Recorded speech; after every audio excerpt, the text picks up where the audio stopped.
Hello नमस्कार, मैं हूँ आशीष और मैं आपका वेलकम करता हूँ इंडिया फर्स्ट में। तो अपेरेंटली धुरंधर मूवी बांग्लादेश में काफ़ी सक्सेसफुल है।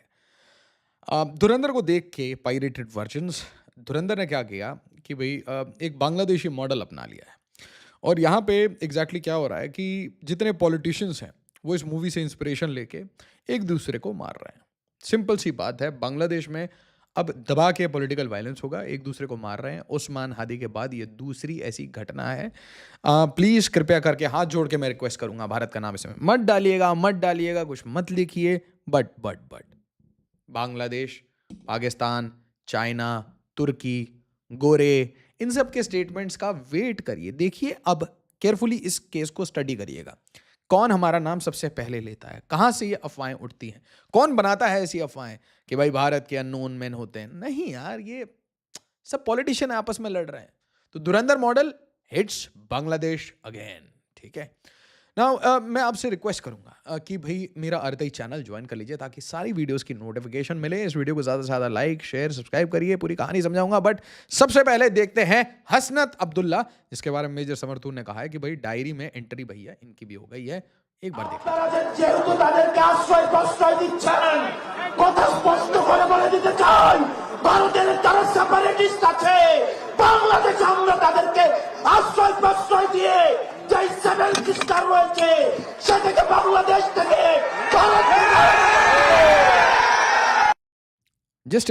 जस्ट इमेजिन कैसी हरकतें, क्या चल रहा था बांग्लादेश में इन दिनों, आपने क्या क्या किया।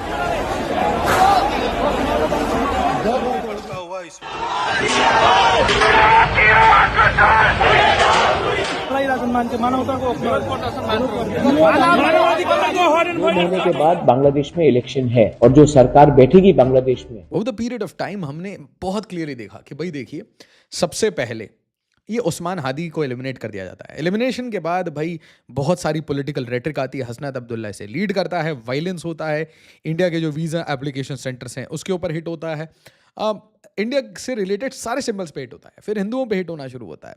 फिर वो बेचारा, उसको दीपू को जला दिया और फिर पूरी दुनिया ने कुछ नहीं कहा। बाकी एम्बेसीज ने बहुत रिएक्ट किया उस्मान हादी पे, लोगों ने रीले बनाई, पोस्ट वोस्ट डाला, इन्फॉर्मेशन वॉरफेयर चला। वो सिंगापुर से मरे हुई स्थिति में गया था, मरे हुई स्थिति में वापस आया, सारा ड्रामा हुआ। इनके खुद के सोल्जर्स आए थे, उनके लिए लोहे के कैस्केट्स थे। और उसके बाद भारत से रिटेलिएशन आया। आरएसएस प्रमुख ने कहा, त्रिपुरा के महाराज ने कहा, बट अभी तक इंडियन गवर्नमेंट शांत है। अब फिर से हमने कुछ किया थोड़ी ना। Did India do anything? अभी तक क्या हमने सिलीगुड़ी एक्सपैंड किया, त्रिपुरा को एक्सपैंड किया? नहीं। हमारे ईस्टर्न कमांड के चीफ वो बिल्कुल जाते हैं, है ना, इनके त्रिपुरा के एज पे, बट क्या अभी तक एक्शन लिया? नहीं। बट फिर से देखिए बांग्लादेश में क्या हो गया।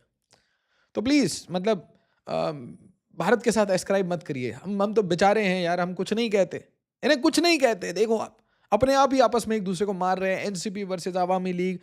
और बस मुझे एक अनफॉर्चुनेट चीज़ लगती है कि ये जो वायलेंस का जो साइकिल चल रखा है, इसमें एंड में देखिएगा आप टेम्पल्स के ऊपर हिट होगा, हिंदुओं के ऊपर हिट होगा, और तब क्या भारत कुछ बोलेगा? These are the questions. Senior national citizen party leader Mohammad एक से Sikdar, okay, just let's call him Sik, okay, Sikdar was shot in head in Khulna. तो इस बार गले में गोली नहीं लगी है, इस बार सिर में लगी है, पॉइंट ब्लैंक, नियर गाजी क्या है, near Gazi Ghaznavi medical college hospital Khulna, okay what ever.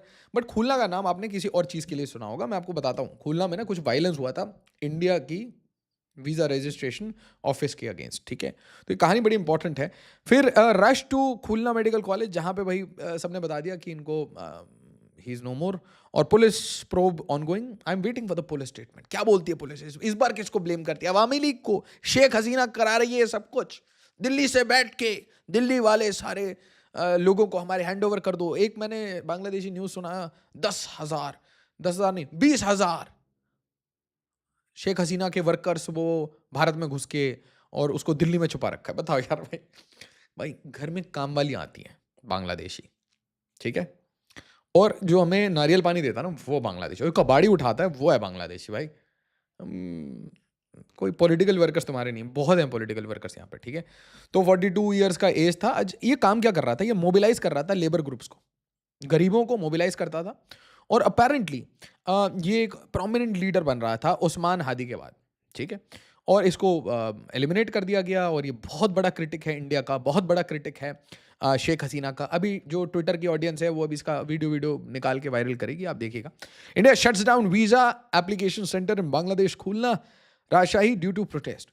तो मुझे खुलना इसलिए याद था क्योंकि खुलना, ये यहाँ पे थोड़ा स्पेलिंग गलत लिखा है, खुना खुना नहीं खुलना है, खुलना को खोल दिया गया है। ये अननोन मैन है, बांग्लादेश के धुरंधर मूवी से प्रेरित हैं। कृपया करके मैं आपको रिक्वेस्ट करूंगा बिल्कुल भी इसमें भारत का नाम ना लगाएं, बट इसे ज़्यादा से ज़्यादा शेयर करें। और जो अनफॉर्चुनेट रियलिटी ये है कि अब भारत कैसे रिएक्ट करेगा अगर भाई ये हमारा नाम लगाते हैं तो, और उसके बाद अगर ये अत्याचार करते हैं हिंदुओं के ऊपर, तो बौद्धों के ऊपर, कितनी भी माइनॉरिटीज़ हैं उनके ऊपर अगर अत्याचार होता है तो हम कैसे रिएक्ट करेंगे।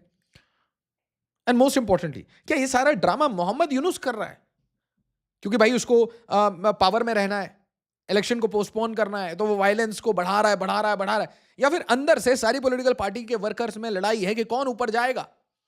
और मॉबोक्रेसी में तो ऐसा ही होता है। और सबसे बड़ी बात देखिए, जर्मन शेफर्ड आपको बोल के चलेगा कि बांग्लादेश में डिक्टेटर शेख हसीना है और डेमोक्रेट यूनुस आ रहा है। यूनुस आया और देखिए क्या हो रहा है, ठाए ठाए हो रहा है। उसने तो डिक्टेटर मूवी दिखाई थी आपको, मूवी तो यहां धुरंधर हो गई है। तो देखिए मतलब फैक्ट और फिक्शन समझ रहे हैं ना मेरी बात। फिक्शन आपने पहले